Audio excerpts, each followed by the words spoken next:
serta salawat dan salam tidak lupa kita berikan kepada Nabi besar Muhammad SAW, yang pada hari ini alhamdulillah wa syukurillah kita masih bisa bersilaturahmi, berkumpul di tempat yang mulia, di tempat yang kita cintai ini, yaitu SDN Pisangan Timur 11, dalam rangka acara diseminasi budaya positif SDN Pisangan Timur 11 yang disesuaikan dengan visi, misi, dan kurikulum yang berada di Pisangan Timur 11.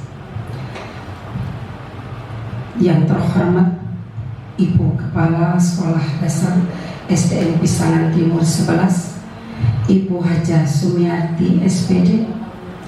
Yang terhormat Ibu Pengawas Kecamatan Pulau Gadung, Dr. Anda Haja Trianawati MM, Bapak dan Triana Sari MM, mohon maaf Ibu, Bapak dan Ibu Guru SDN Pisangan Timur 11 yang kami hormati dan kami cintai. Diawali dengan doa pada acara siang hari ini yang akan dipimpin oleh Bapak Muhammad Subair. Insya Allah acara yang akan kita laksanakan pada siang hari ini dapat berjalan dengan baik dan lancar. Waktu dan tempat kami persilahkan.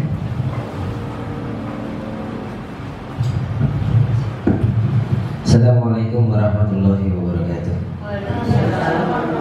Alhamdulillahirabbil alamin wassalatu wassalamu ala asyrafil anbiya'i wal mursalin sayyidina wa maulana Muhammadin wa ala ali sayyidina Muhammad. Yang sama-sama kita hormati Ibu Haja Triana Sari selaku pengawas Kecamatan Pulau Gadung, dan Ibu Kepala Sekolah Ibu Haja Sumiarti, dan juga pembicara adalah sumber Ibu Hajar Elah Nurela, dan para guru yang tidak bisa saya sebutkan namanya satu persatu, namun tidak mengurangi rasa hormat dan takzim saya kepada beliau semua. Mari kita membaca surat Al-Fatihah. Semoga hari ini, siang hari ini, kita diberikan oleh Allah Subhanahu wa Ta'ala ilmu yang bermanfaat, yang bisa kita pakai sehari-hari, dan juga berkah untuk kita semua. Dan semoga Tuhan kita yang Maha Esa memberikan kita kesehatan jasmani dan rohani.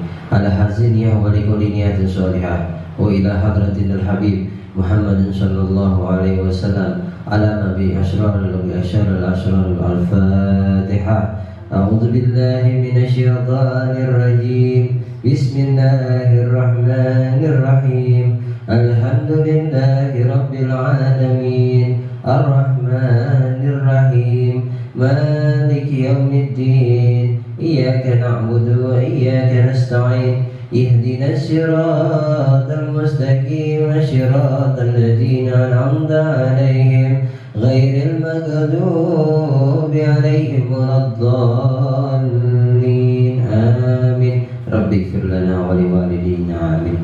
Hadanallahu wa iyyakum ajma'in. Wassalamualaikum warahmatullahi wabarakatuh. Terima kasih Bapak Muhammad Subair yang telah memimpin doa pada siang hari ini. Saya akan membawakan susunan acara. Yang pertama tadi pembukaan, doa diawali dengan doa oleh Bapak Muhammad Subair. Yang kedua yaitu sambutan dari Kepala Sekolah SDN Pisangan Timur 11. Yang ketiga adalah sambutan dari Ibu Pengawas kita.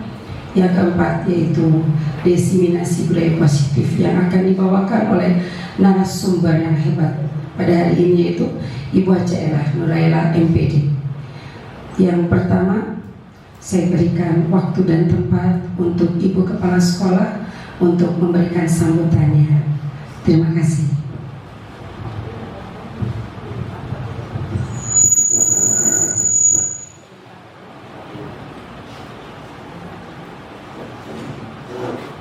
Baik, bismillahirrahmanirrahim.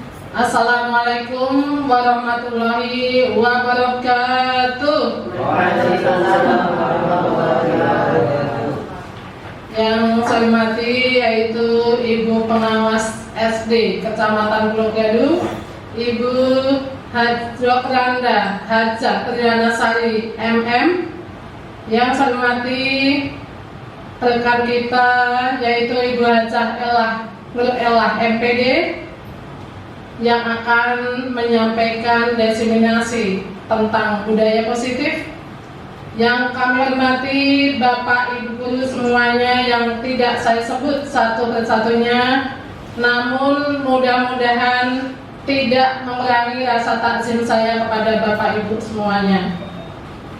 Sebelumnya, marilah sama-sama kita panjatkan puja dan puji syukur kita kehadirat Allah Subhanahu wa Ta'ala, yang mana pada siang hari ini kita masih senantiasa mendapatkan karunia sehat walafiat sehingga kita bisa melaksanakan tugas dan bisa berkumpul di ruangan ini. Dan tak lupa sholawat dan salam marilah kita sanjurkan kepada junjungan Nabi kita Muhammad Shallallahu Alaihi Wasallam beserta keluarga dan sahabatnya. Bapak dan Ibu, pada siang hari ini kita mengikuti diseminasi budaya positif yang akan disampaikan Ibu Hajah Elah Nur Elah. Mudah-mudahan semuanya acara ini bisa berjalan tanpa halangan suatu apapun. Pada kesempatan ini masih ada beberapa teman kita yang belum bisa ada di ruangan ini dikarenakan ada kegiatan di luar. Mudah-mudahan nanti bisa menyusul. Untuk menyingkat waktu, mungkin tidak banyak yang akan saya sampaikan. Kurang lebihnya saya mohon maaf. Wabillahi taufiq wal hidayah. Wassalamualaikum warahmatullahi wabarakatuh. Waalaikumsalam. Terima kasih untuk Ibu Kepala Sekolah yang sudah memberikan masukannya kepada kita semuanya dan memberikan doa untuk acara pada hari ini. Semoga dapat berjalan dengan baik dan lancar. Yang kedua yaitu sambutan dari Ibu Pengawas Kecamatan Pulau Gadung, Ibu Dr. Hajah Triana Sari MM. Waktu dan tempat kami persilahkan.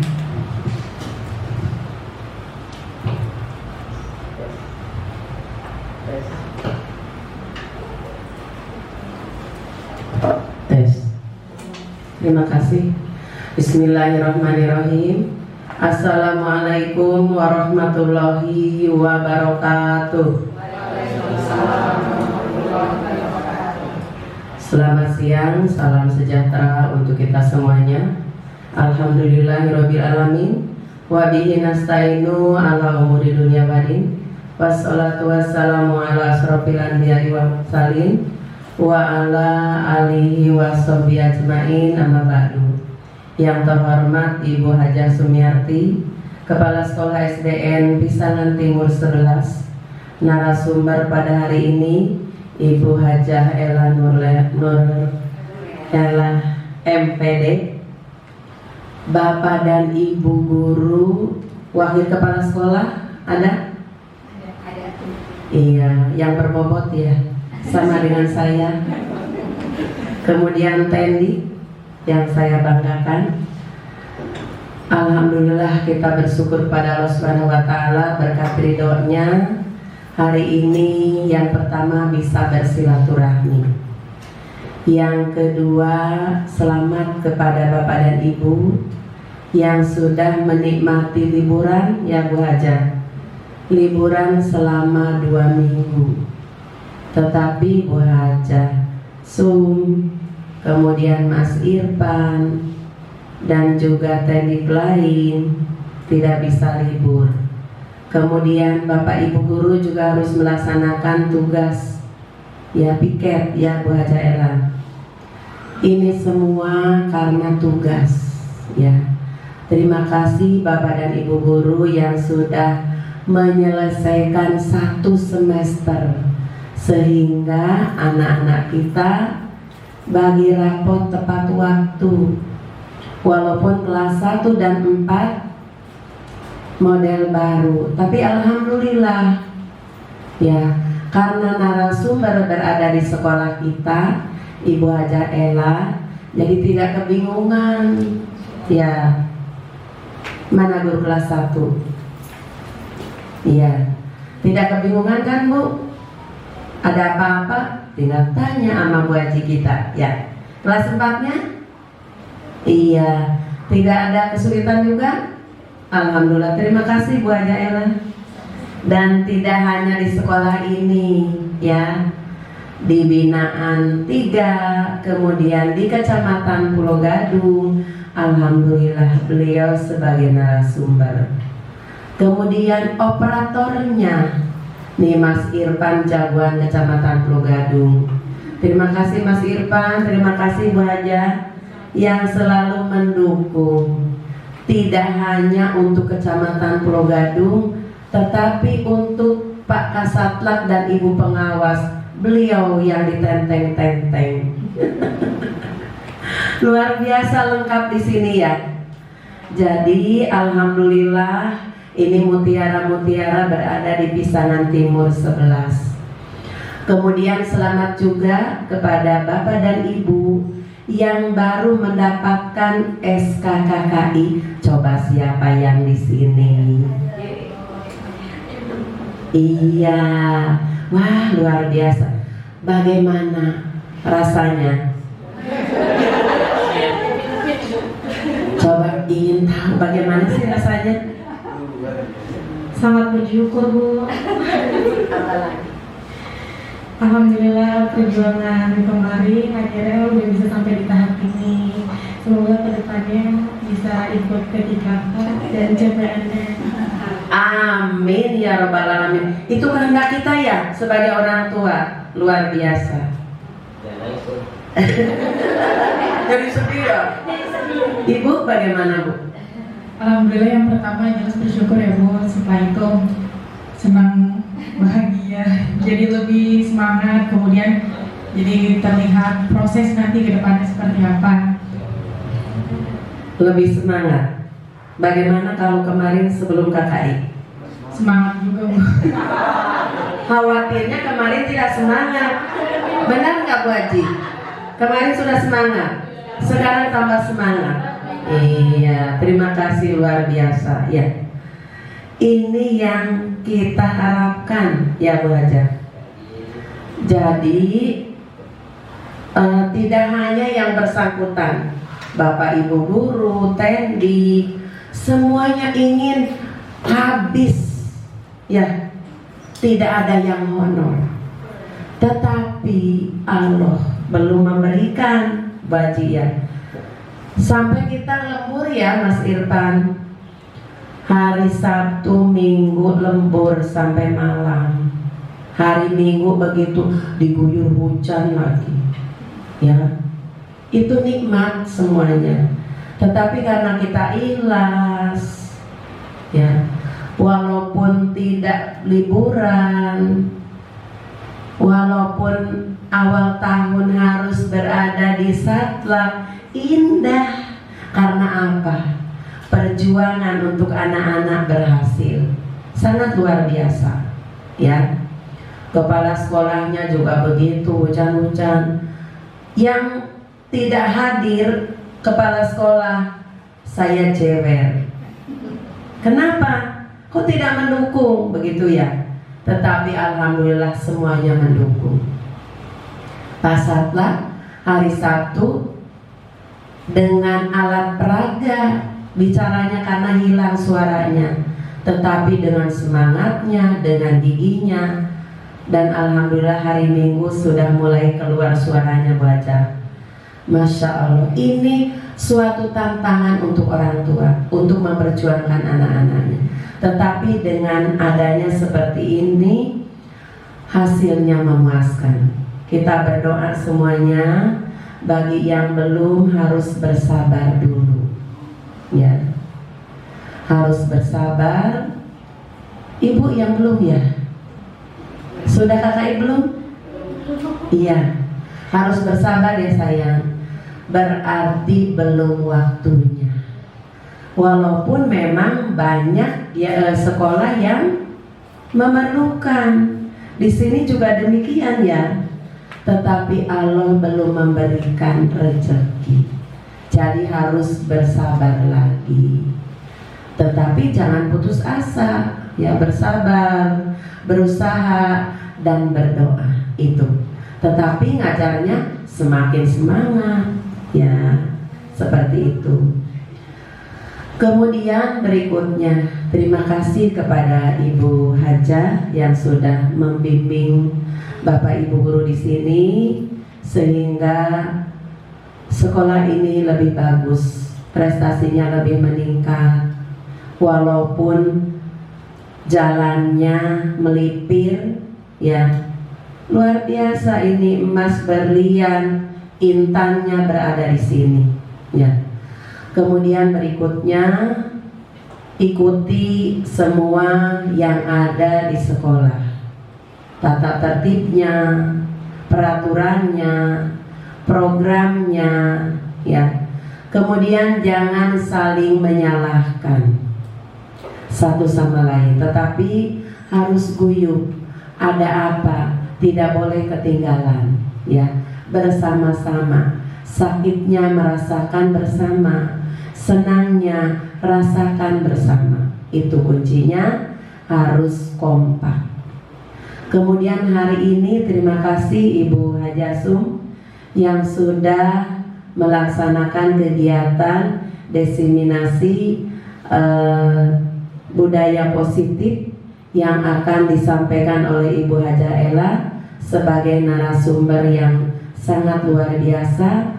Jadi sebelum ke orang lain di tempat sendiri, ya. Ini diseminasi itu adalah penyebaran informasi yang positif, yang bermanfaat untuk kegiatan di sekolah, baik itu mengenai pembelajaran, kemudian alat peraga, lalu kegiatan di sekolah itu seperti literasi. Sekarang ini kan sedang memuncak, ya, sedang diperhatikan literasi numerasi.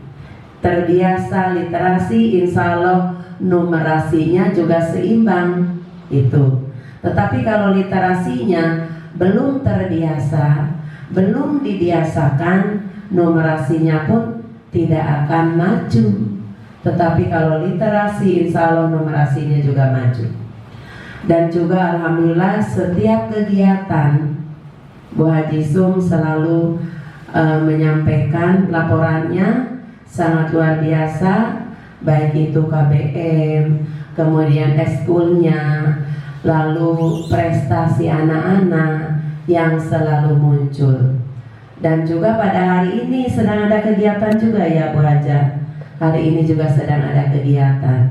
Jadi apabila ada kegiatan untuk anak-anak guyup, pada saat umpamanya contoh kegiatan agama, bukan yang menangani guru agama saja, ya, tetapi semua gabung. Begitu juga pramuka, tidak hanya pembina pramuka saja, tetapi semua. Insya Allah kalau sudah aktif, sudah guyup, pasti apapun akan memetik hasilnya yang terbaik, ya. Kemudian Bapak dan Ibu, alhamdulillah penataan ruangan ini luar biasa. Pojok bacanya, kemudian keindahannya. Ini kelas siapa nih? Terima kasih Ibu, luar biasa ya. Semoga kelas-kelas yang lain pun demikian. Karena waktu PKKS ya, alhamdulillah dengan Pak Hadi Selamet bisa dari kelas ke kelas bisa didatangi, namun baru di lantai 1 ya, lantai dasar. Tetapi mudah-mudahan yang lain pun sama. Ini luar biasa kekompakannya. Semoga semuanya menjadi ibadah. Amin ya rabbal alamin. Dan semua pekerjaan tidak harus ada kepala sekolah, tidak harus ada wakil, tetapi kesadaran dari diri sendiri dan utamanya ikhlas. Kalau sudah ikhlas, alhamdulillah, insya Allah nilai dari kepala sekolah positif, juga nilai dari Allah sebagai ibadah. Itu barangkali itu saja. Terima kasih. Selamat kepada narasumber kita, Ibu Haja Ella. Semoga apa yang disampaikan bermanfaat untuk kita semuanya. Jangan beranjak, jangan ngedip. Tolong diperhatikan dari awal sampai akhir kepada Ibu Haja Ella.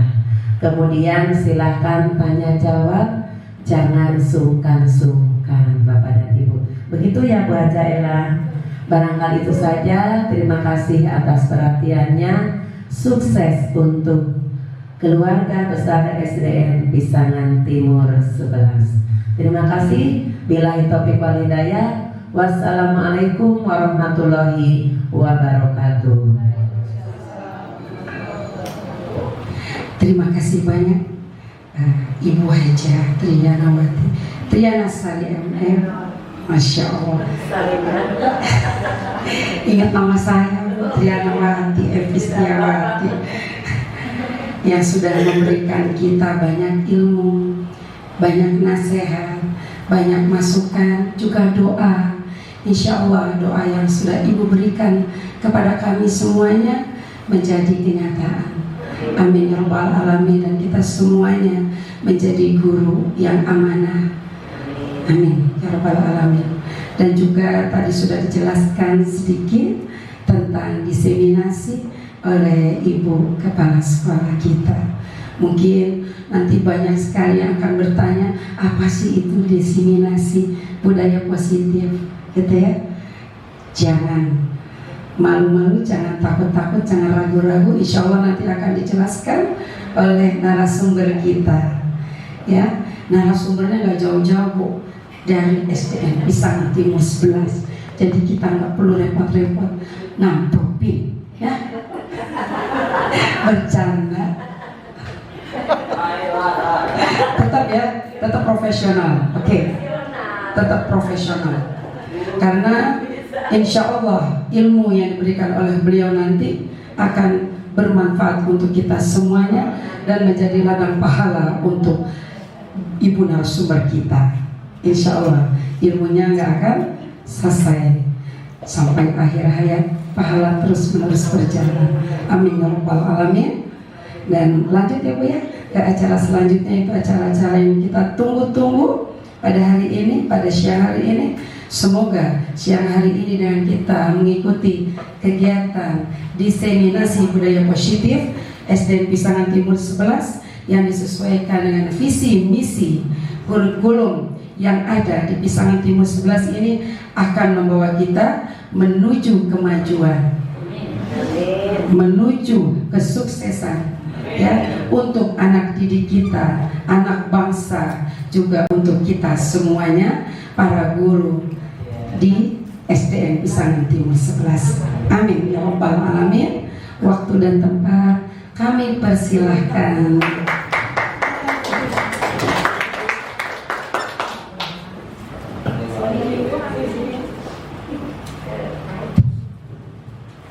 Bismillahirrahmanirrahim. Assalamualaikum warahmatullahi wabarakatuh. Yang saya hormati Ibu Pengawas, Ibu Pengawas saya tercinta, kita bersama ya, Ibu Dr. Haja Triana Sari MM, Ibu Kepala Sekolah kita, Ibu Sumiarti, Ibu Haja Sumiarti, SPD, dan Bapak Ibu rekan-rekan kerja saya, alhamdulillah. Mudah-mudahan semuanya masih ada dalam lindungan Allah Subhanahu wa Ta'ala, masih diberikan semangat dan kesehatan selalu dalam melaksanakan tugas dan tanggung jawabnya yang utama dan berat tentunya, yaitu sebagai guru di Pisangan Timur 11. Senang sekali pada kesempatan ini saya bisa berada di depan, tapi bukan berarti mau memimpin. Insya Allah niat saya ingin sharing Ibu Hajar kepada teman-teman yang berhubungan dengan budaya positif yang sekarang sedang diusung oleh kementerian. Jadi budaya positif ini berhubungan dengan profil pelajar Pancasila. Nah, karena kebetulan sekarang SD Negeri Pisangan Timur 11 ini sudah menggunakan kurikulum Merdeka, dan saya juga wakil dari SD Pisangan Timur 11 yang sekarang sedang melaksanakan pendidikan sebagai calon guru penggerak, maka pas mungkin waktunya dan kesempatannya saya untuk melaksanakan diseminasi budaya positif di SD Pisangan Timur 11. Jadi izin ya teman-teman ya, insya Allah saya bukan untuk mengajarkan tapi sharing aja berbagi. Ibu izin saya berdiri.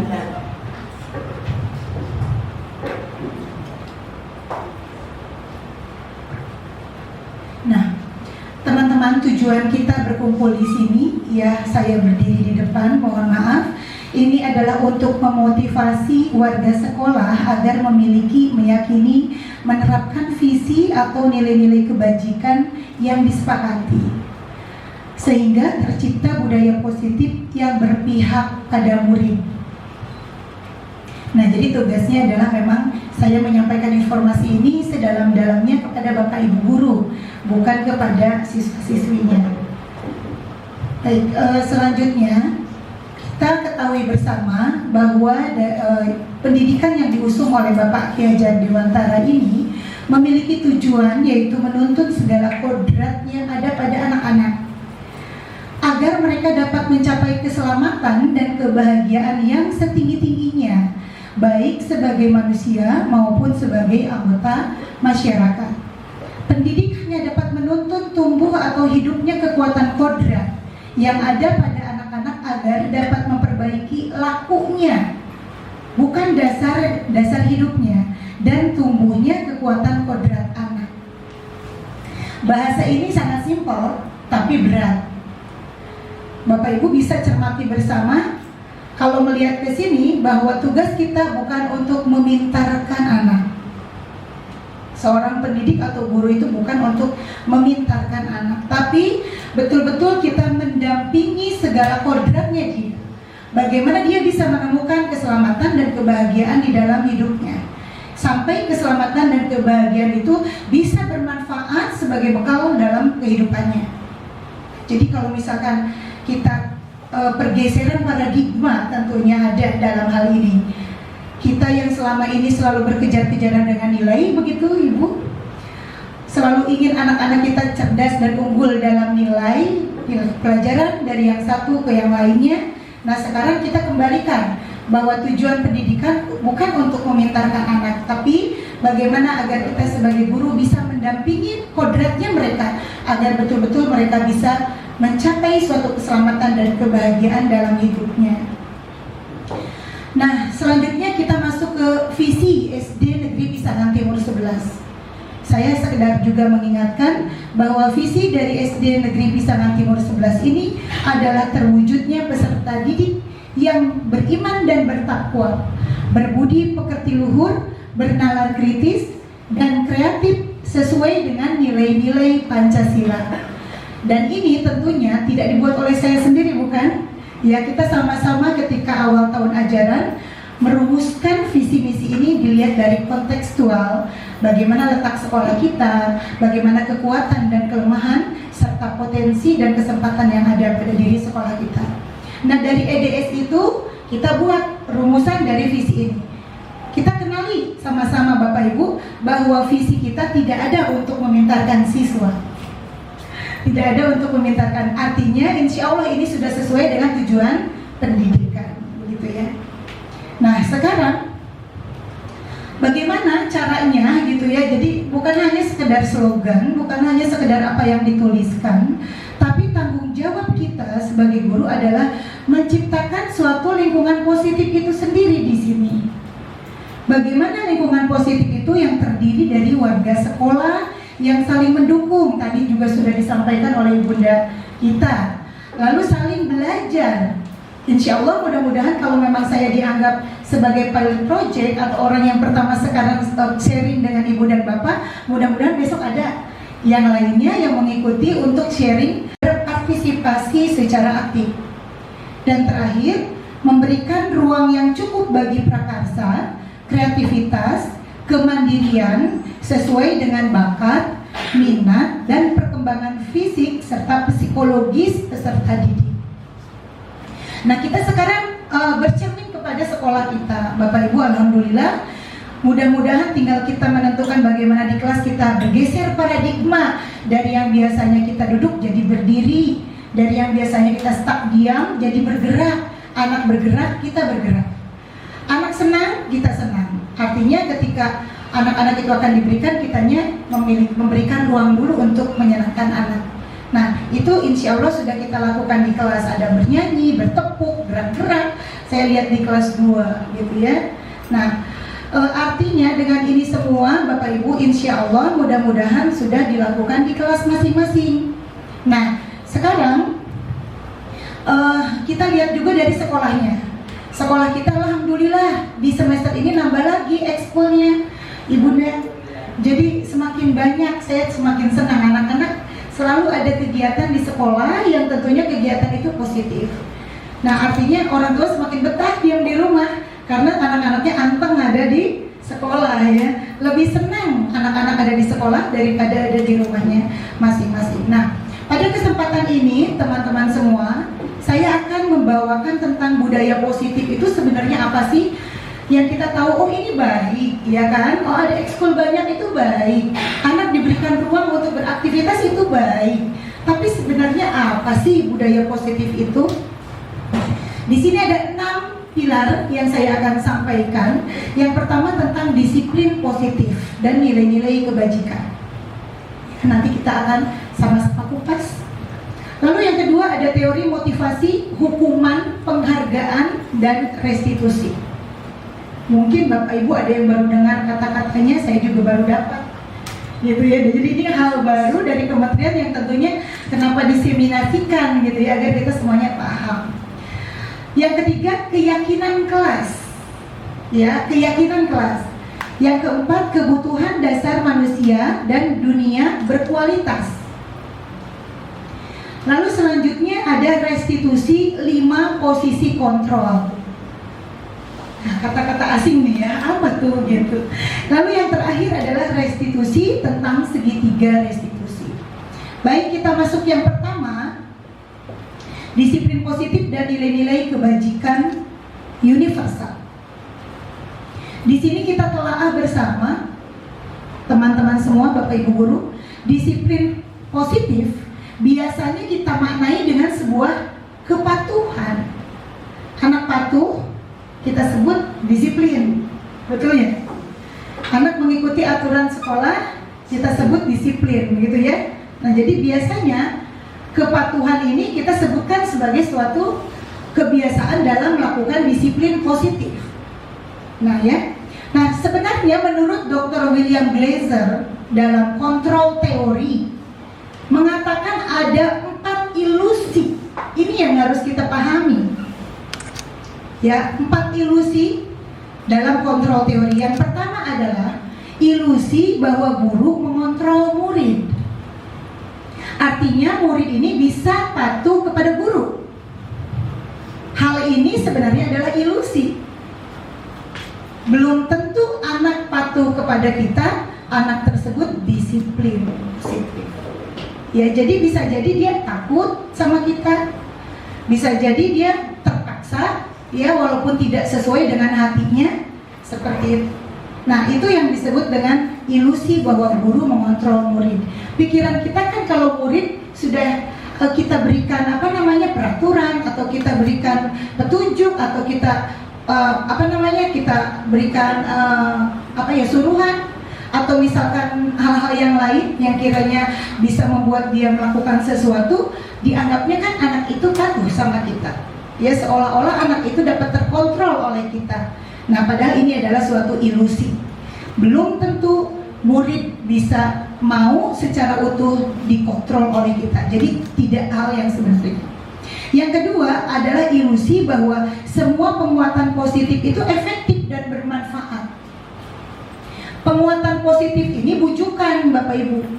Biasanya kalau kita membujuk, lalu dengan bujukan itu anak ngikutin kita anggap anak itu patuh sama kita. Anak itu disiplin kepada kita. Padahal itu adalah ilusi. Artinya bukan hal yang sebenarnya. Nah, yang ketiga, ilusi bahwa kritik dan membuat orang merasa bersalah dapat menguatkan karakter. Contoh, misalkan anak melakukan kesalahan, lalu kita deketin, lalu kita bilang, kenapa sih melakukan seperti itu? Kamu tidak merasa apa kalau itu hal yang anak sampai mikir, aduh. Nah, dengan anak diam dan berpikir, kita anggap bahwa anak itu akan berubah dan menjadi patuh. Padahal itu adalah ilusi. Yang keempat, yang terakhir adalah ilusi bahwa orang dewasa memiliki hak untuk memaksa. Itu yang ada pada diri kita guru. Ya, jadi kadang kita itu kalau misalkan ya mau nggak mau dia harus ngikutin kita dong, orang kita guru. Nah, gitu ya. Nah, artinya kita menginginkan kepatuhan dari siswa karena kita guru. Kita orang yang lebih dewasa dari dia pada usianya. Nah, itu adalah ilusi bahwa hal seperti itu bukan kepatuhan. Jadi kita mulai sekarang berubah paradigma. Hal-hal yang empat ini kita jangan dijadikan sebagai patokan bahwa ini yang menjadikan sebab anak patuh kepada gurunya. Ya, baik. Dilanjutkan dengan stimulus respon. Di sini ada stimulus respon, ada teori kontrol. Nah, kalau stimulus respon biasanya kan diberikan oleh guru. Guru bertanya, murid menjawab. Guru misalkan menyapa, anak juga menyapa. Ya, gurunya salaman, anak juga menjawab salam. Itu kan namanya stimulus respon. Ketika kita marah, murid ketakutan. Itu stimulus respon. Nah, kita harus merubah stimulus respon yang ada pada teori pembelajaran behavioristik menjadi kontrol teori. Ini yang terbaru. Ya, selama ini saat kita sekolah, saat kita sebelum jadi guru, belajar di S1, belajar di S2, itu yang digunakan selalu behavioristik. Bagaimana adanya stimulus respon. Kita menyuruh, anak mengikuti, begitu. Ya. Nah, sekarang teori yang digunakan adalah teori kontrol. Kenapa? Karena berhubungan dengan perilaku. Guru bukan hanya menginginkan anaknya pintar, tetapi yang paling penting adalah merubah perilaku. Jadi untuk perilaku kita masuk ke teori kontrol. Nah, contohnya di sini. Di dalam stimulus respon, di sini ada realitas kebutuhan kita sama. Kita menganggap bahwa kebutuhan saya dan kamu sama, atau saya dan ibu sama, ya kebutuhannya. Padahal tidak dalam hal ini. Maka di dalam teori kontrol harus ada perubahan paradigma bahwa kebutuhan setiap manusia itu berbeda. Walaupun sama-sama pakai baju, tapi bajunya baju yang seperti apa? Sama-sama mendapatkan matematika, tapi matematikanya seperti apa yang bermanfaat buat dirinya. Nah, artinya teori kontrol ini membedah dari teori stimulus respon, digugurkan dengan satu teori baru, yaitu bahwa kita melihat secara realitas manusia memiliki kebutuhan yang berbeda. Yang kedua, semua orang melihat hal yang sama. Jadi kalau misalkan ibu bapak melihat ke saya, semua dianggap sama pandangannya. Padahal belum tentu. Setiap orang memiliki gambaran yang berbeda. Bu Evi sama Bu Awal melihat saya, matanya belum tentu di dalam kepalanya sama apa yang dipikirkan. Nah itu. Nah ini harus merubah paradigma kita. Ini yang disebut dengan pendidikan gaya baru. Pembelajaran yang unggul yang akan menghasilkan anak-anak yang nanti perilakunya akan menjadi baik harus diubah dari gurunya. Nah, perubahan paradigma itu yang selama ini kita hanya tahu perubahan paradigma. Perubahan paradigma adalah kita merubah dari mulai stimulus respon menjadi teori kontrol. Selanjutnya, yang ketiga, kita mencoba mengubah orang agar berpandangan sama dengan kita. Itu tidak bisa. Tidak bisa ya. Jadi kita harus betul-betul menyadari bahwa orang tidak bisa memiliki pandangan yang sama dengan kita. Lalu selanjutnya, perilaku buruk dilihat sebagai suatu kesalahan. Biasanya begitu. Orang berbuat baik terus sekalinya buruk langsung dicapnya buruk selamanya. Ya biasanya begitu, karena ada peribahasa yang mengatakan nila setitik rusak susu sebelah. Nah gitu. Nah, ini kita harus patahkan. Teori ini tidak benar. Karena teori yang baru adalah setiap perilaku manusia pasti memiliki tujuan. Jadi apapun yang dilakukan itu pasti ada tujuannya. Kenapa seseorang berbicara terus? Kenapa seseorang diam? Kenapa yang ini mukanya senyum-senyum, yang ini cemberut? Begitu ya. Artinya apa yang dilakukan, walaupun dalam pandangan kita negatif, semuanya ada tujuannya. Lalu untuk yang selanjutnya, orang lain bisa mengontrol saya. Nah, dan saya bisa mengontrol orang lain.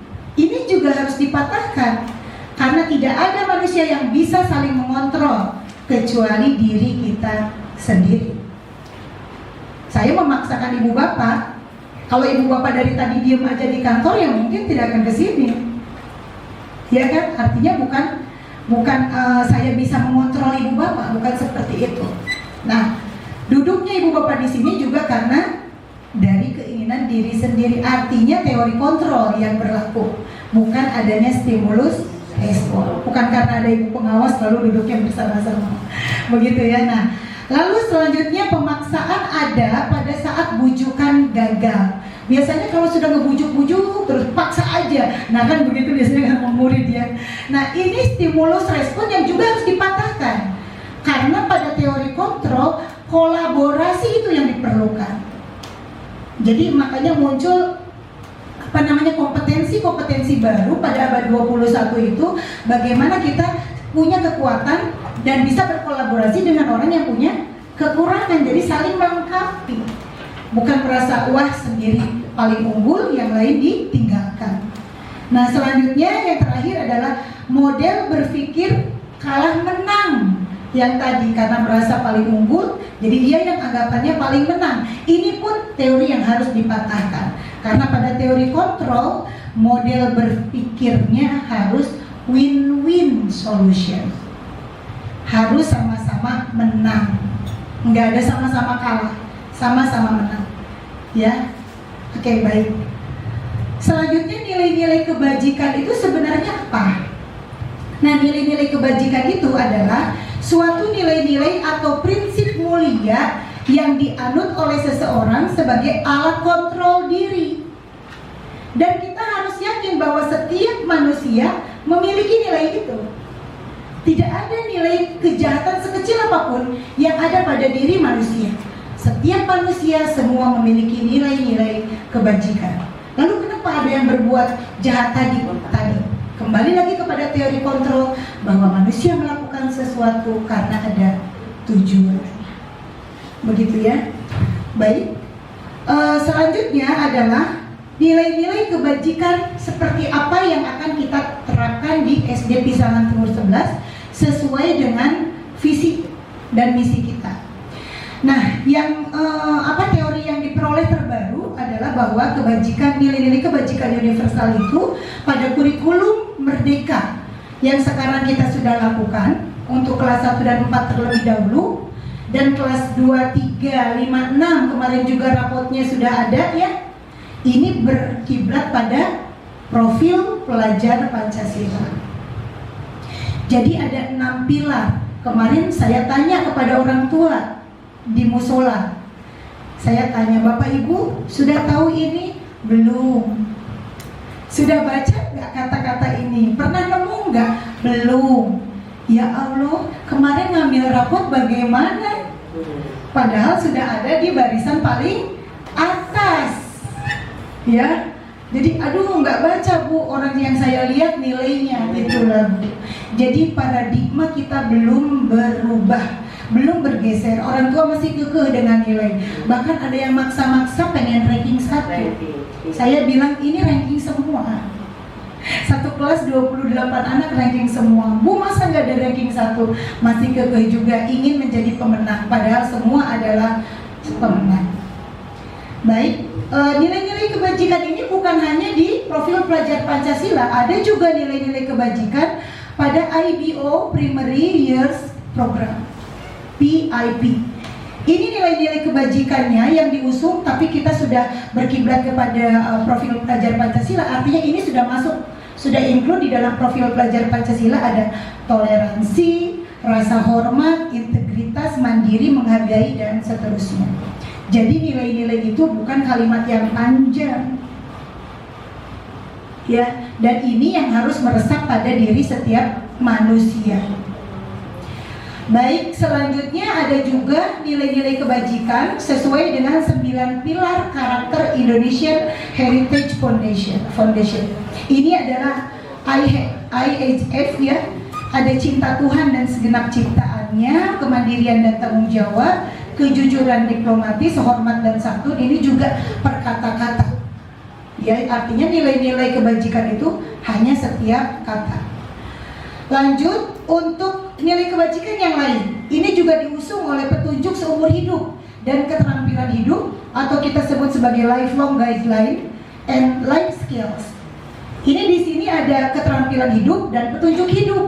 Ini pun nilai-nilai kebajikannya kan per kata. Betul nggak? Artinya nilai-nilai ini ada nggak pada diri kita? Dapat dipercaya, lurus hati, pendengar yang aktif, ya, lalu tidak merendahkan orang lain, memberikan yang terbaik dari diri sendiri, melakukan yang terbaik dari diri sendiri. Ini sebagai keterampilan hidup, ya. Lalu ada lagi sebagai petunjuk hidup. Ada peduli, penalaran, bekerja sama, keberanian, ingin tahu, usaha. Nah, kata-kata ini kita bisa jadikan sebagai tolak ukur apakah ada pada diri kita. Rasanya kalau kita lihat satu persatu ada semua, ya. Betul nggak Bapak Ibu? Artinya diri kita penuh dengan nilai-nilai kebajikan, ya. Baik, dilanjut. Nah, yang lainnya adalah dari The 7 Essential Virtues. Di sini ada empati, suara hati, kontrol diri, rasa hormat, kebaikan, toleransi, keadilan. Ini pun insya Allah ada pada diri manusia. Hampir setiap manusia memiliki nilai-nilai kebajikan yang ternyata kalau dikumpulkan itu sangat banyak. Nah, lalu mana yang akan kita unggulkan dari seluruh nilai-nilai kebajikan itu? Nah, ini juga lebih banyak lagi dari apa? Virtues Project, nilai-nilai dari project nilai-nilai kebajikan. Ini yang paling banyak. Tapi Bapak Ibu nggak usah takut, nilai-nilai kebajikan ini sudah tersaring dalam profil pelajar Pancasila. Ya, jadi kalau misalkan Ibu dan Bapak agak bingung kenapa sih profil pelajar Pancasila kok cuma 6, dalamnya ini sebenarnya. Dan ini yang harus digaungkan kepada orang tua. Jangan sampai orang tua betul-betul menerima rapor nggak tahu, yang dilihat nilainya, itu salah besar. Bapak Ibu sebagai guru yang zaman now tentunya harus berubah paradigma, karena kita juga mengikuti tujuan dari pemerintah tentang pendidikan. Nah, selanjutnya yang kedua kita masuk kepada teori motivasi, hukuman, penghargaan, dan restitusi. Bapak Ibu ada yang baru paham, baru tahu kata-katanya nggak? Baru tahu ya, baru dengar restitusi ya. Kalau Ibu mah udah mungkin ya ibunda kita sudah duluan dapatnya, punten. Jadi saya yang menyampaikan. Teori motivasi, hukuman, dan penghargaan tentu tahu. Restitusi yang sekarang kita belum tahu seperti apa sih restitusi gitu ya. Nah, baik. Di dalam teori motivasi, ini motivasi Bapak Ibu semuanya tentu sudah tahu bahwa motivasi itu adalah segala dorongan. Ya, dorongan pada diri yang timbulnya itu dipengaruhi baik oleh faktor dari luar maupun dari dalam diri sendiri. Itu motivasi. Nah, menurut Diane Gossen ada 3 motivasi perilaku manusia. Yang membuat orang terdorong itu apa sih? Menurut Diane ini ada 3. Yang pertama, orang terdorong muncul motivasi adalah untuk menghindari ketidaknyamanan atau hukuman. Betul apa tidak? Saya takut dihukum. Maka saya terdorong untuk berbuat hal sesuai dengan aturan. Nah ini adalah dorongan melakukan sesuatu karena takut dihukum, ya. Karena tidak nyaman kalau saya tidak melakukan, nanti bagaimana kebanyakan bagaimananya. Nah itu yang mendorong seseorang sesuai dengan teori dari Diana Gosen yang pertama. Ini artinya dia termotivasi karena faktor eksternal, ya, takut dengan aturan, takut sama kepala sekolah dipelototin, takut dijewer sama ibunda pengawas. Kepala sekolah aja yang nggak hadir dijewer, gimana kita guru kan? Nah, jadi karena ketakutan terdorong untuk melakukan aturan tersebut, termotivasi. Yang kedua adalah untuk mendapatkan imbalan atau penghargaan. Betul atau betul? Kebanyakan begitu. Ya dapat hadiah, akhirnya terdorong untuk melakukan itu. Oh, zaman sekarang nauzubillah min dzalik. Karena katanya kalau jadi YouTuber itu banyak uangnya, telanjang-telanjang menari juga padahal tidak sesuai dengan aturan agama dilakukan karena butuh suatu penghargaan dari orang lain padahal harganya rendah. Nah, yang ketiga, yang kedua juga sama, ini adalah motivasi eksternal, dorongan dari luar. Yang ketiga, menurut Diana Gosen adalah untuk menjadi orang yang mereka inginkan dan menghargai diri sendiri dengan nilai-nilai yang mereka percaya. Oh, saya punya kebaikan, oh saya butuh itu, maka saya melakukan itu. Itu arti yang ketiga. Artinya motivasi itu dari luar apa dari dalam? Yang ketiga,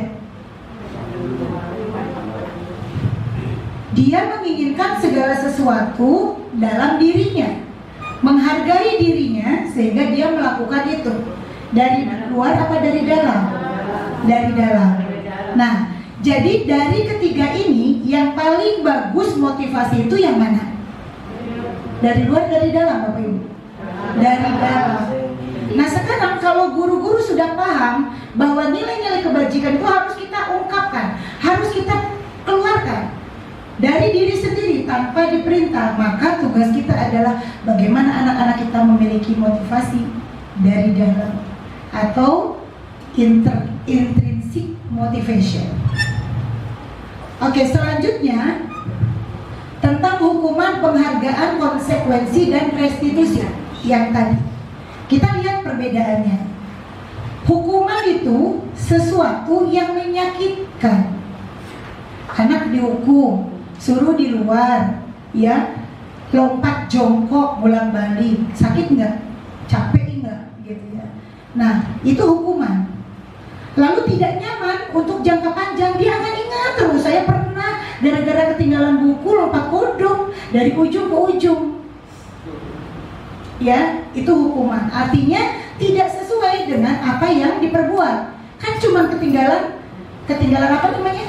Buku aja, tapi disuruhnya lompat kodok. Nah, berbeda halnya dengan kalau guru olahraga. Guru olahraga di lapangan melaksanakan olahraga. Pemanasannya lompat kodok. Anaknya baru datang terlambat, disuruh lompat kodok, yang lain sudah. Itu hukuman atau apa? Kalau guru secara satu arah itu namanya hukuman. Kalau konsekuensi dua arah. Selanjutnya penghargaan. Penghargaan ini yang pertama tidak efektif. Penghargaan sebenarnya kita senang kadang kalau dihargai ya. Padahal sebenarnya penghargaan itu tidak efektif. Yang kedua, merusak hubungan. Ada nggak penghargaan yang merusak hubungan? Misalkan Bu Awal sama siapa? Sama Bu Rahman. Misalkan, punten ini contoh aja. Dua-duanya sama-sama honor. Nah, kalau ini kan cuma tinggal menunggu waktu ya. Misalkan dapat penghargaan, yang dapat penghargaan Bu Awal duluan, padahal kerjanya barengan. Ya, kira-kira merusak hubungan nggak tuh? Bisa jadi. Yang satunya kecewa beras. Nggak mau lagi deh sama Bu Awal kalau gitu. orang dia yang dapat penghargaan. Ini contoh. Itu pada diri kita orang dewasa. Lalu bagaimana dengan diri anak yang psikologisnya masih berkembang? Nah, lalu selanjutnya mengurangi ketepatan. Penghargaan ini belum tentu tepat. Kadang, mohon maaf ya, misalkan kita nilai itu kan kita berikan kepada siswa, padahal belum tentu nilai itu objektif. Anak belum tentu juga nilai 100 itu hasil sendiri dan benar-benar real, dia betul-betul bisa begitu ya. Nah, artinya ketika kita memberikan penghargaan, belum tentu apa yang sudah kita lakukan itu adalah hal yang sangat tepat. Justru kita melakukan penghargaan akan mengurangi ketepatan. Selanjutnya, dengan penghargaan mematikan kreativitas. Contoh, punten ini mah yang ada aja. Lomba kelas, ya. Lomba kelas semua kerja bakti, semua mengeluarkan biaya, semua merias, semua mengindah-indahkan. Tapi kan nggak mungkin juaranya semua, ya nggak? Ujung-ujungnya ya sudahlah, besok mah nggak mau capek-capek lagi. Ada yang menggerutu, siapa? Bukan saya mah nggak ada urusan. Yang menggerutu adalah orang tuanya. Saya bilang tidak begitu, itu orang dewasa. Artinya itu contoh bahwa penghargaan pun mematikan kreativitas. Itu contoh nyata loh. Selanjutnya, penghargaan itu menghukum. Apa nih artinya? Orang yang diberikan misalkan juara 1, jangan dipikir bahwa itu akan membuat dirinya nyaman loh. Justru dia merasa terhukum. Jangan-jangan saya lagi nih nanti. Aduh, kalau nggak bisa bagaimana nih? Ya, malu nih udah juara 1. Bu Ella lagi, tuh kan saya lagi, saya nggak bisa jawab gitu kan. Nah itu jadi seolah-olah kitanya merasa terhukum. Padahal mungkin orang memberikan itu sebagai suatu penghargaan. Ya, tapi kitanya merasa terhukum. Artinya penghargaan ini belum tentu membawa hal yang positif. Terakhir yang kita sama-sama belum pahami, yaitu restitusi. Restitusi itu adalah dorongan untuk melakukan disiplin positif. Dorongan melakukan disiplin positif. Artinya nilai-nilai kebajikan tadi kita keluarkan. Punya nilai-nilai kebajikan apa? Semua hal dianggap positif. Enggak ada yang berpikiran negatif. Hilangkan, nyahkan orang lain yang ini jangan-jangan itu harus dibuang agar kita selalu berpikiran positif. Yang kedua, restitusi itu merupakan satu pilihan. Saya melakukan ini keuntungan buat saya tidak melakukan ini kerugian buat saya. Jadi pasti akan melakukan karena dari diri sendiri gitu ya. Nah, lalu restitusi ini menguatkan murid dalam jangka panjang karena tadi berkolaborasi. Kita tidak satu arah. Begitu. Nah, selanjutnya dengan restitusi insya Allah masalah akan terpecahkan dan tidak saling menyakiti. Muridnya nggak dendam sama gurunya juga nggak sebel sama muridnya, nanti malah darah tinggi, emosian gitu. Ya, jadi kita nyaman-nyaman aja, insya Allah kita akan menciptakan budaya positif yang nyaman. Jadi semuanya selamat, semuanya sehat, semuanya bahagia, bukan hanya muridnya tapi juga gurunya. Lalu dengan restitusi ini kita akan fokus pada masalah. Nanti kita akan ungkap seperti apa sih sebenarnya restitusi, bagaimana sih melaksanakannya. Nah, lalu selanjutnya dengan restitusi murid akan menghormati dirinya dan dia juga akan menghormati orang lain. Nah, restitusi ini cocok dengan teori kontrol. Ya, bukan mengambil dari teori stimulus respon. Nah, selanjutnya restitusi dibuat oleh murid. Begitu ya. Nah, dari 4 ini kita sekarang udah mulai tergambar. Mana yang hukuman, mana yang konsekuensi. Konsekuensi dua belah pihak. Ya, tapi jangka pendek. Penghargaan dianggap baik padahal belum tentu baik. Ya, Nah, yang terakhir adalah restitusi. Ini yang paling baik. Oke, baik. Nah, kita akan masuk ke yang ketiga, keyakinan kelas. Restitusi tadi itu mengungkapkan nilai-nilai kebajikan. Ibu bapak guru memiliki tugas. Tugasnya adalah bagaimana nilai-nilai kebajikan ini dijadikan sebagai keyakinan kelas. PR besar itu. Jadi di kelas itu bukan perlu peraturan. Karena peraturan kadang nempel tapi tidak dibaca. Kadang ada tapi tidak dilakukan. Nah, tugas kita adalah bagaimana agar nilai kebajikan itu ada pada setiap anak. Keluar, tereksplor. Jadi anak tahu, oh saya harus disiplin, saya harus baik, saya harus melakukan yang terbaik hari ini, saya harus berani maju ke depan. Nah itu, keyakinan kelas adalah perubahan paradigma pembelajaran.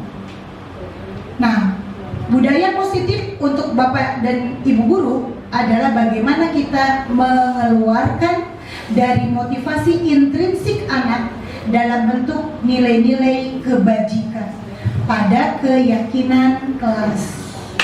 Ya, baik, dilanjut.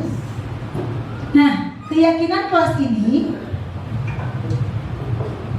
ada tahapannya. Karena keyakinan kelas ini berhubungan dengan bagaimana nilai-nilai kebajikan itu bisa diterapkan, bisa dieksplor oleh anak tersebut. Yang pertama, kita sudah punya daftar kebajikan tadi, keluarin tuh semua kebajikan yang ada pada diri anak. Kamu punya sifat baik apa gitu loh ya. Mungkin sederhananya begitu. Lihatin satu persatu, kita kumpulkan. Lalu tentukan nilai-nilai kebajikan yang kiranya akan menjadi perhatian kita di kelas. Semuanya bermuara pada disiplin ini. Jadi kata-kata disiplin gak usah muncul di sini. Misalkan, jadi anak yang menyenangkan, berani maju, terus apalagi berani berbicara, misalkan. Nah itu dikeluarkan. Atau misalkan visioner. Kata-kata itu, misalkan saya mau jadi anak yang rajin. Nah, kelas 1 tuh, kamu gimana nih, punya kebaikan apa? Saya rajin bu, saya sopan bu. Nah, itu bisa diungkapkan sebagai nilai-nilai keyakinan di kelas. Lalu, kalau sudah ada, sempurnakan daftar nilai-nilai kebajikan itu oleh ibu dan bapak. Tuliskan oleh anak-anak sesuai dengan kelompoknya, dihias, diapain gitu ya.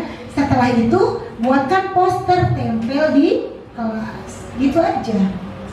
Jadi anak tahu, saya ini berani, anak yang berani itu saya. Ya, sopan itu saya. Ramah itu saya. Kata anak yang menyebutkan nilai-nilai kebajikan itu. Jadi bukan tentang peraturan kelas. Jadi kita harus geser bahwa peraturan kelas ini bukan yang terbaik. Yang terbaik adalah keyakinan kelas. Kayak ini baru kan, saya juga baru dapat soalnya. Jadi sama-sama, namanya diseminasi, harus sama-sama memahami. Baik, selanjutnya pembentukan keyakinan kelas. Tadi sudah saya sampaikan, keyakinan kelas itu bukan kalimat yang panjang lebar, tidak beraturan, dan anak susah untuk mengingatnya. Ya misalkan memakai sepatu sebelah kanan terlebih dahulu daripada sebelah kiri, awali dengan berdoa gitu ya. Misalkan itu kan terlalu panjang. Yang penting berdoa saja. Berdoa setiap melakukan pekerjaan atau kegiatan apapun, lakukan berdoa. Jadi anak itu, saya belum berdoa. Berdoa akan menjadi satu keyakinan kelas. Nah, artinya kata-kata itu bersifat abstrak. Dia tidak panjang-panjang, ya, tidak lebih panjang dari suatu peraturan. Justru dia adalah hal yang rinci, kecil tapi konkret kelihatannya. Lalu pernyataan keyakinan kelas ini nanti harus dibuat dalam kata-kata yang positif. Jadi nggak ada misalkan tidak main-main, tidak berantem, tidak seperti itu. Jadi kebalikan. Keyakinan kelas dibuat dengan kata-kata yang positif. Selanjutnya, keyakinan kelas hendaknya tidak terlalu banyak sehingga mudah diingat. Jadi misalkan tadi yang saya sampaikan, kelas 1 apa gitu. ada 5 atau misalkan satu kelompok buat posternya 2, ada 4 kelompok berarti 8. Kelas 2 juga buat berapa, kelas 3 buat berapa. Nah, nanti kalau kita sudah memperlihatkan di kelas kita sudah ada keyakinan kelas, artinya sudah menjadi bukti bahwa kita sudah melakukan budaya positif di sekolah kita. Nah, selanjutnya keyakinan kelas itu sebaiknya yang mudah diterapkan di sekolah tersebut. Ya, insya Allah mudah-mudahan kalau cuma satu kata yang jadi sorotan anak, insya Allah bisa dilakukan. Nah, selanjutnya bersedia meninjau kembali keyakinan kelas dari waktu ke waktu. Oh, ini kayaknya sudah oke deh, ya. Dan keyakinan kelas ini perlu kontrol yang ekstra dari guru. Ya, karena guru tadi tugasnya adalah mendampingi kodrat siswa. Mendampingi dalam apa? Dalam memberikan pengajaran dan pendidikan. Pengajaran dalam memberikan ilmu kepada anak-anak murid agar menjadi bermanfaat dalam kehidupannya. Pendidikan ketika kita mendampingi perilaku siswa sehingga betul-betul menjadi pribadi yang akhlakul karimah, begitu ya, yang diinginkan. Nah, contohnya yang tadi ya, kenapa tidak boleh negatif? Contohnya begini, jangan berlari di kelas atau koridor. Ya, maka kalimatnya dibalik menjadi berjalanlah di koridor, gitu ya, menjadi kalimat yang positif. Bisa jadi satu kelas itu mungkin kalau ada 6 atau 8 digabungin jadi satu juga tidak masalah. Jadi poster, satu poster kita buat 6 keyakinan kelas, gitu ya. Atau yang di dalamnya adalah nilai-nilai. Apa tadi nilai-nilai apa? Kebajikan, gitu ya. Oke, baik, lanjut.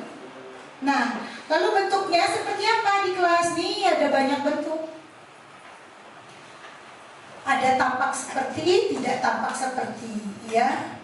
Ini badannya boleh begini, boleh seperti ini, ya terserah lah Bapak Ibu ya. Sebaik-baiknya di kelas. Jadi silakan, ini contoh dari kementerian aja, seperti ini. Misalkan anaknya ngiri, Bu, kok kita aja yang disuruh, Ibu juga dong. Oh iya, guru nanti keyakinannya apa, murid keyakinannya apa, biar nggak iri-irian ya. Nah, ini adalah bentuk-bentuk keyakinan kelas. Mohon agak baik ya, kita teruskan. Sekarang yang keempat, mudah-mudahan selesai pukul 3. Yang keempat adalah kebutuhan dasar manusia dan dunia berkualitas. Ini juga istilah baru. Ada dunia yang berkualitas ya. Nah, kebutuhan dasar manusia ada 5. Ya, yang pertama adalah bertahan hidup. Bertahan hidup. Jadi anak-anak dari kecil sudah diajarkan bagaimana dia bisa survive of life. Bagaimana dia bisa bertahan hidup. Yang kedua, kasih sayang dan rasa diterima. Setiap orang butuh disayangin, butuh diterima juga di dalam komunitasnya. Ya, jadi butuh diterima juga Bapak Ibu. Ya. Yang ketiga, penguasaan, butuh penguasaan. Ya, jadi kalau dirinya belum bisa berarti dia belum menguasai sesuatu. Selanjutnya kesenangan, butuh hal-hal yang menyenangkan. Ya, butuh yang happy gitu ya. Nah, yang terakhir adalah butuh kebebasan. Ada privacy. Jangan tahu dong orang itu rahasia gitu ya. Bebas dong semau-mau saya gitu. Oke, baik, kita akan kupas satu persatu. Di sini kebutuhan yang pertama, ini berhubungan bukan hanya dengan kita orang dewasa, tapi kita harus paham tentang 5 kebutuhan dasar untuk murid-murid kita. Yang pertama adalah kebutuhan bertahan hidup. Kebutuhan bertahan hidup adalah kebutuhan yang bersifat fisiologis untuk bertahan hidup. Contohnya kesehatan, rumahnya menunjang, bajunya juga menunjang, makanannya menunjang. Itu artinya sudah terpenuhi secara fisiologis. Ada juga kebutuhan biologis, ya, agar dia dapat bertahan hidup. Nah, selanjutnya Selanjutnya yang kedua, kebutuhan disayangi. Setiap orang butuh disayangi. Disayangi sama siapa? Sama temannya, sama atasannya, sama muridnya, sama suaminya, sama pasangannya. Begitu Pak Bail ya?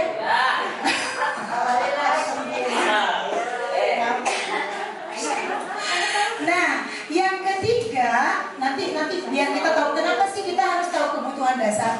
Yang ketiga, kebutuhan yang berhubungan dengan penguasaan atau kekuatan. Setiap orang ini memiliki kompetensi, artinya dia pasti menguasai sesuatu. Nggak ada dia yang tidak menguasai sesuatu. Lalu yang keempat, kebutuhan kesenangan yang berhubungan dengan tertawa, bercanda, bermain, begitu ya.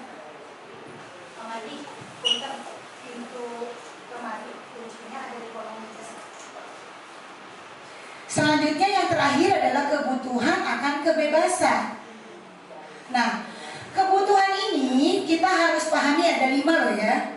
1, kebutuhan bertahan hidup. Kedua, kebutuhan akan kasih sayang. Ketiga, kebutuhan penguasaan. Keempat, kebutuhan kesenangan. Dan yang kelima, kebebasan. Saya akan jelaskannya begini.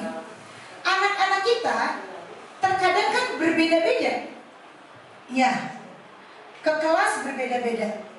Nah, anak yang minder, anak yang nilai kebajikannya belum muncul, itu karena apa?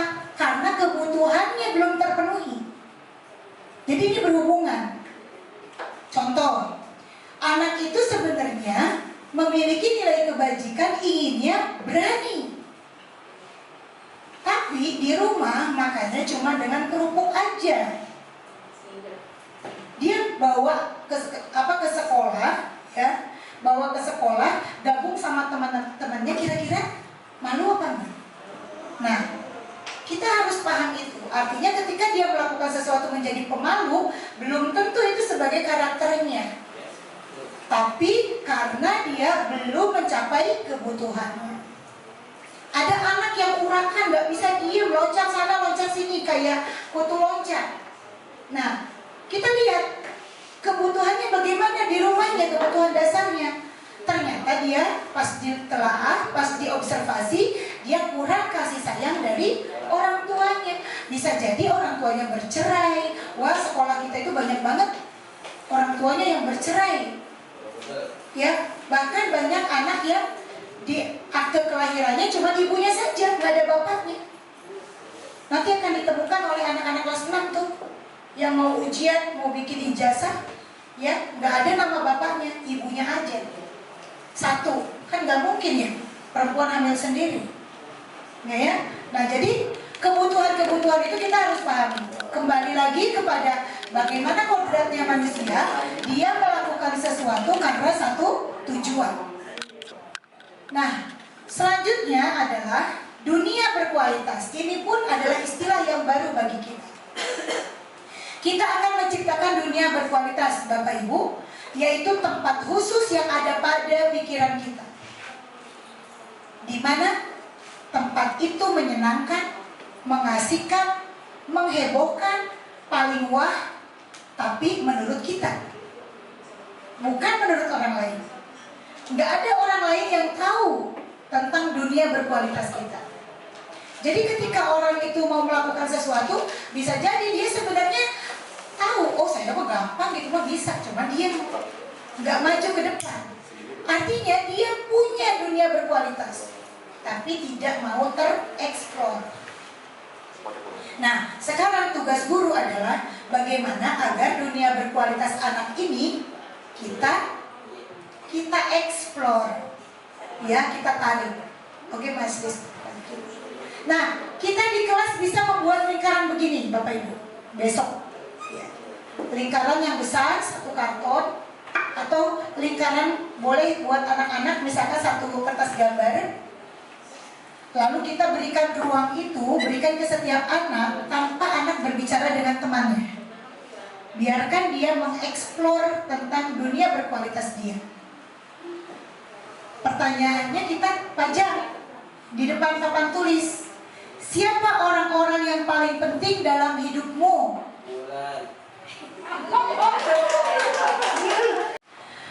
Yang kedua, guru yang memiliki alat kontrol sebagai pembuat rasa bersalah.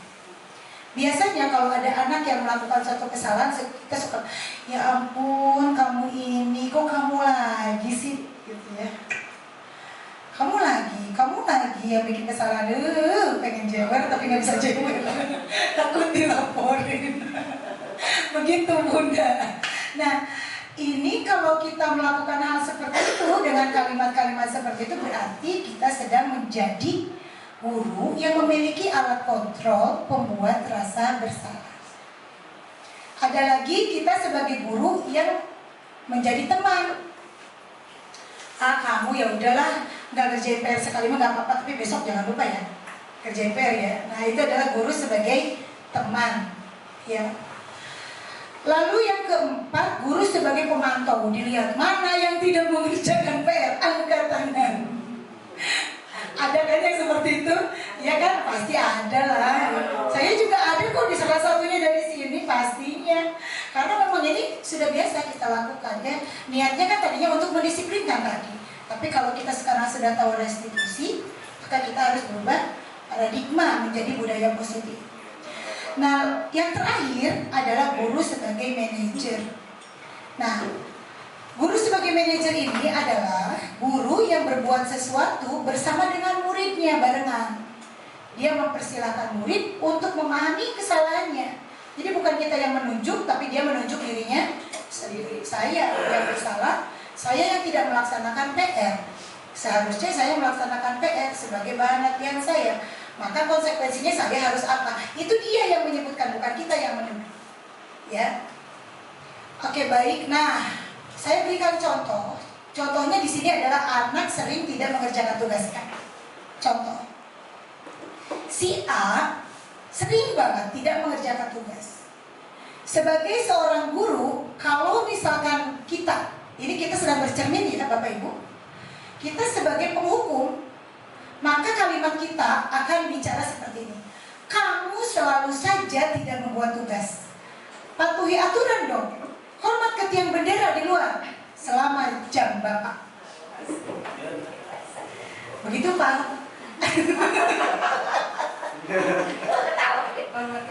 Ini namanya guru sebagai penghukum, ya. Nah, kita sekarang bandingkan. Ini 5 posisi kontrol ya. Ada yang penghukum, pembuat merasa bersalah, ada yang sebagai teman, ada yang sebagai pemantau, ada yang sebagai manajer. Kalau kita penghukum dan pembuat merasa bersalah, ternyata itu merupakan perilaku kontrol yang negatif. Jadi sebaliknya jangan.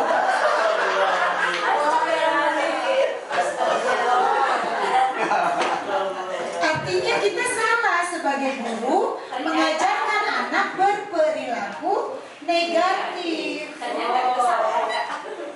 Sama-sama Bapak Ibu kan saya juga sama ya. Jadi sama-sama sharing. Kebetulan ilmu baru, kalau sama-sama paham kan enak. Nah, lalu untuk teman dan pemantau. Teman dan pemantau ini dua-duanya adalah perilaku kontrol yang positif. Bagus sih, perilaku kontrolnya positif. Tapi kalau kita lihat yang manajer, ternyata itu lebih kepada kontrol diri. Nah, kita inginnya anak-anak kita mandiri suatu saat, lepas dari guru, lepas dari orang tua, tapi penuh dengan kontrol diri. Sehingga bagaimana berpikir tingkat tinggi, berpikir kritisnya muncul. Tidak ke bawah-bawah sama situasi yang ada yang sedang booming-booming. Karena dia sudah punya alat kontrol diri. Sudah terbiasa diajarkan oleh gurunya selama di sekolah. Nah, lalu kalau kita melakukan yang penghukum sama pembuat rasa bersalah, di mana keduanya itu adalah perilaku kontrol negatif, berarti identitasnya gagal.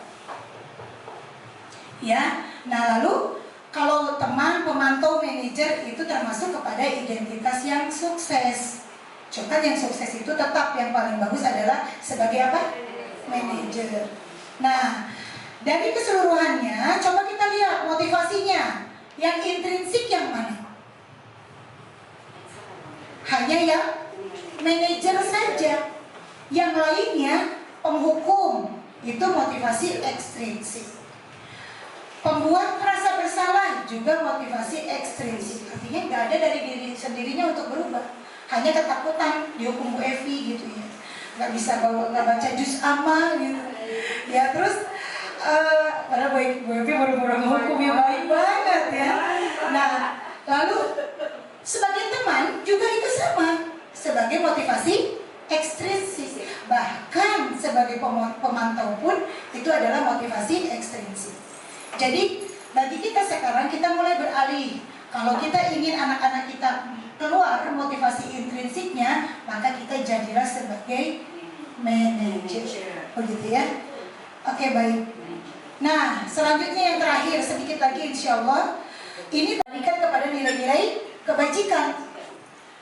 Apa sih nilai-nilai yang sudah kita sepakati di kelas? Lalu bisa juga apa bayangan kita tentang kelas yang ideal menurut kamu? Nah, dia nanti nggak ada kerusuhan, nggak ada apa, nggak ada yang tonjok-tonjokan. Jadi dia mencari sendiri, mengungkapkan sendiri apa yang baik. Terus kamu mau jadi orang seperti apa? Gitu ya. Selanjutnya kehidupan seperti apa yang nantinya kamu akan inginkan. Nah, kalimat-kalimat ini kalau kita pelajari, kalimat yang bijak. Betul nggak Bapak Ibu?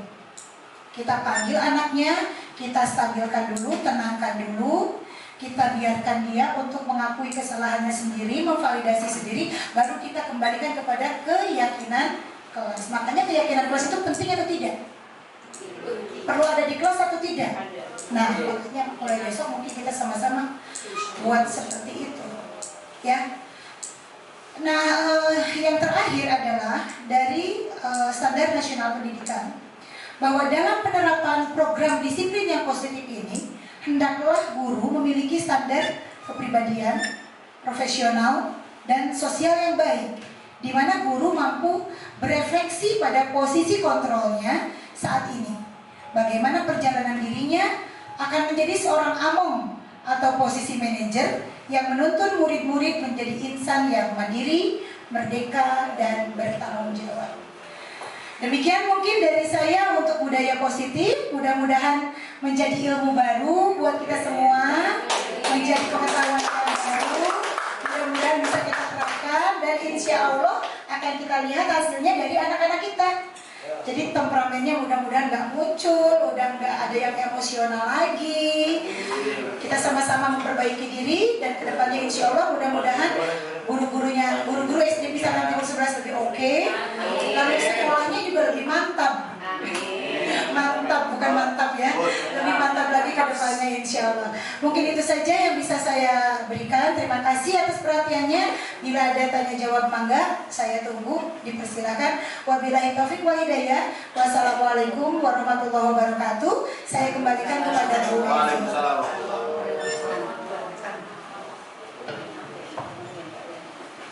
Terima kasih atas semua ilmu, penghargaan, restitusi, ya, keyakinan kelas yang mungkin kita sama sekali tidak tahu selama ini, karena ada ilmu baru, ya, sesuai dengan hadis, ya, juga ada Rasulullah SAW, barang siapa menginginkan kebaikan di dunia ini, maka hendaklah ia mencapainya dengan ilmu.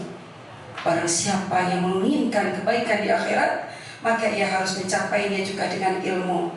Dan barang siapa menginginkan ke dunianya, kedua-duanya hendaklah mencari ilmu. Hadis riwayat Tabrani, sangat sesuai dengan apa yang kita laksanakan pada hari ini. Berbagi ilmu, sharing, bertanya, tanya jawab, mencari tahu apa yang kita tidak tahu sebelumnya, agar kita mencari tahu dan menjadi orang yang baik, menjadi orang yang berguna, baik untuk diri kita sendiri maupun untuk orang lain. Sebelum kita tutup acara pada hari ini, ada yang mau bertanya tentang ilmu yang hari ini sudah banyak diutarakan, diungkapkan, diberikan, ya, dipersilakan untuk Pak Ajis, Pak Alfa. Boleh bertanya, gak usah malu-malu. Narasumber kita it's okay orangnya, humble, ya, kan kalau bertanya emang nggak boleh malu. Seperti kita mengungkapkan kepada anak-anak kita kan, nggak boleh takut, nggak boleh malu, nggak boleh gengsi, jaim, karena ilmu di situ. Benar kan? Wajar. Silakan Bapak dan Ibu. Silakan Pak, sayang nih kesempatan. Kalau tidak berarti sudah paham ya. Cukup aja, Pak Ustadz. Pak Ustadz. Mikirin malam Sabtu aja. Mantap. Sudah jelas ya. Insya Allah, karena yang hadir di sini adalah Bapak dan Ibu guru yang pastinya profesional, Insya Allah, ya. Jadi ilmu yang sudah diberikan langsung masuk, wajar. Ya masuk doang sih, yang sudah masuk, yang pikir, yang penting realisasinya, prakteknya di lapangan, itu yang diharapkan, benar nggak? Iya. Oh iya, karena narasumbernya ada di sekolah kita ya. Coba kalau narasumbernya jauh, gampang ditelepon juga. Bisa aja ya, Ustaz. Ya, sangat apa ya, pengalaman ya buat kita ya, ilmu gitu ya. Saya sendiri sangat antusias menghadiri acara diseminasi ini karena surprise juga nih Bunda. Surprise buat kita, nggak tahu apa-apa sih sudah jadi MC. Ya Rasul, waduh kata saya, nggak tahunya dalamnya ilmu semua. Yang sebelumnya kita nggak pernah tahu, gitu. Kalau supir tembak. Bu Epi, sebentar. Dari kegiatan ini memang sangat luar biasa ya. Sambil duduk aja ya. Dari kegiatan ini sangat luar biasa. Kemudian saya ingin dari awal sampai akhir mengikuti. Alhamdulillah tidak ada panggilan, ya luar biasa nih. Tidak ada panggilan, jadi saya dari awal sampai akhir mengikuti. Ini sangat luar biasa.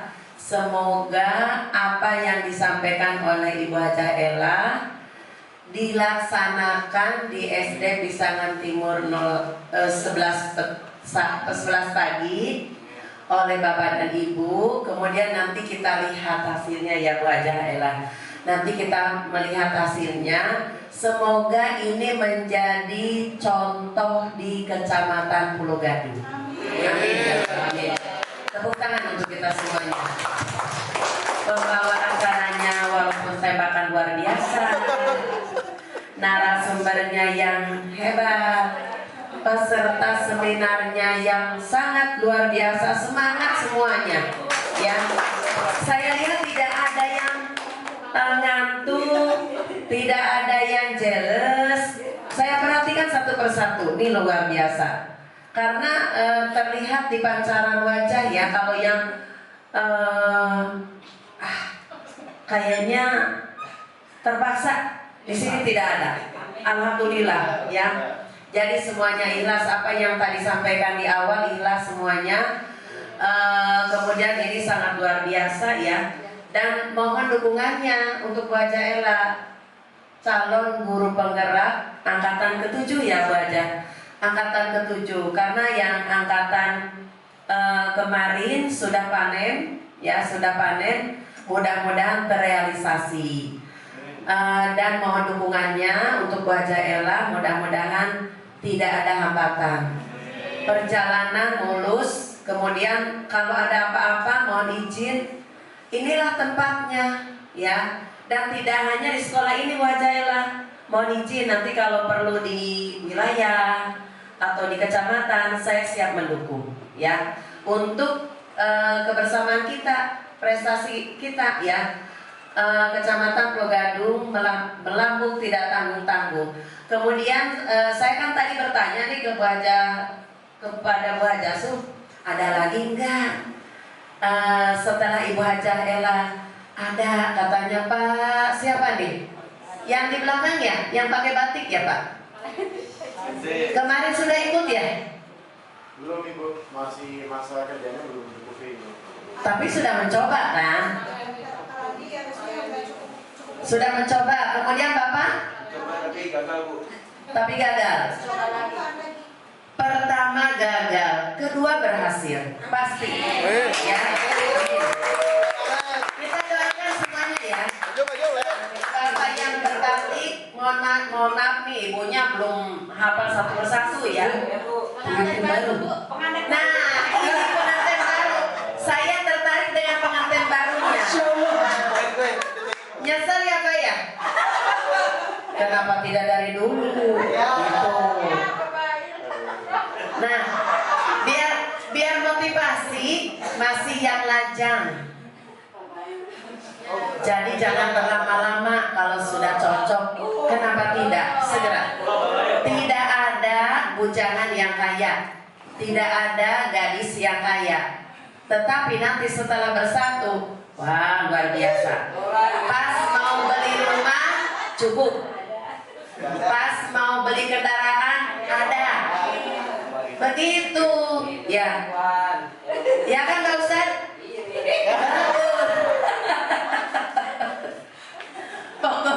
Pokoknya deh segerakan, ya. Kita selalu mendukung ya orang tua. Jadi seperti itu. Yang penting sudah mencoba, ya. Mencoba membuka, ternyata masa kerja belum. Nah nanti dicoba lagi. Bapak sudah mencoba, belum berhasil. Yang kedua pasti berhasil insya Allah. Ya, pokoknya orang tua mendukung semuanya, ya. Yang kemarin ikut P3K juga Pak Ustadz, saya lihat nih filenya ya Mas Irfan, filenya sudah bagus, sudah lengkap. Bu Hajah selaku orang tua menilai sudah bagus. Saya juga sebagai ini kan orang tuanya, saya sebagai mbahnya sudah menilai juga dengan bagus. Mudah-mudahan sekarang gini, kun fayakun. Ya berdoa, insya Allah yang akan menentukan untuk semuanya. Jadi kesempatan ini sangat luar biasa. Saya melihat dari tadi nih, melihat wajahnya, ternyata luar biasa semuanya wajah. Karena yang menyampaikannya luar biasa. Ya, ilmunya sangat bermanfaat. Kita lihat hasilnya ya Bu Hajah Ella nanti. Kita coba melihat hasil dari anak-anaknya, bagaimana nih berhasil atau tidak. Insya Allah kalau ibu yakin dan percaya dan benar-benar dilaksanakan, pasti hasilnya memuaskan. Seperti kemarin di dinas panennya luar biasa semuanya. Pokoknya is the best semuanya ya. Terima kasih, monggo silakan Mbak Yati. Terima kasih Ibu Hajah. Oh boleh, silakan Ibu. Cukup ya Bu, masalahnya waktunya sudah. Ibu mewakili semuanya kayaknya. Padahal kelihatan nih, ternyata tidak apa-apa teman-temannya. Karena tidak setiap hari ya Bu ya. Betul.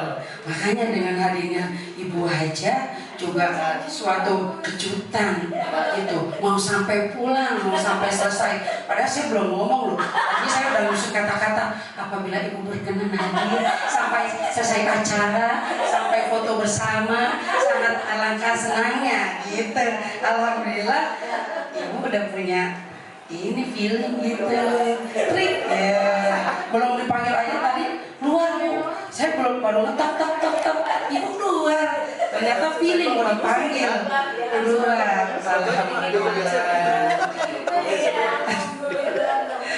Alhamdulillah cerah cuacanya, berkah hari ini untuk kita semuanya.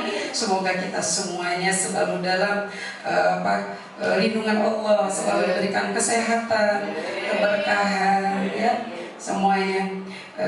Boleh Ditutup Bu acara hari ini? Boleh. Boleh, alhamdulillah. Malah kita tutup bersama acara pada hari ini dengan membaca hamdalah, alhamdulillahirabbil alamin, subhanakallahumma wa bihamdika asyhadu an la ilaha illa anta astaghfiruka wa atubu ilaik. Wabillahi taufiq wal hidayah. Assalamualaikum warahmatullahi wabarakatuh. Waalaikumsalam.